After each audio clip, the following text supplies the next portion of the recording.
দেখো বন্ধুরা, মাছের মশলা আলু সব ভেজে কষিয়ে নিয়ে ঝোল দিয়েছিলাম, ঝোল দিয়েছি। দেখো কি সুন্দর উতরাচ্ছে। এখন আমি মাছগুলোকে ছেড়ে দেবো, একটা একটা করে মাছ, সব মাছ একসাথে দিয়ে দিলাম। দেখো মাছগুলো হচ্ছে।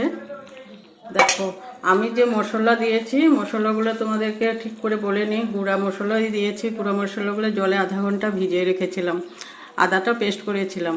তো এই সব মশলা দিয়ে মাছের ঝোল বানিয়েছি। আর সাথে দিব, এখন দেখলেই তো মাছ ছেড়ে দিয়েছি, ঝোল হয়ে গেছে। এখন দিব আমি ধনে পাতা, একটু লেড়ে নাড়াচাড়া করে দেখাচ্ছি তোমাদেরকে। এখন দিব আমি ধনে পাতা। আলুগুলো সিদ্ধ করে নিয়েছিলাম বলেছি না, কারণ আলু সিদ্ধ করে যদি ভেজে দেয় মাছের ঝোলটা খেতে ভালো হয়। তো এখন আমি ধনে পাতা দিয়ে দিচ্ছি, হয়ে গেছে আমার মাছের ঝোল। দেখো বন্ধুরা, মাছের ঝোল হয়ে গেল। বাস এখন আমি নামিয়ে ফেলবো। দেখতেই পাচ্ছ আলুগুলো কি সুন্দর হয়ে আছে।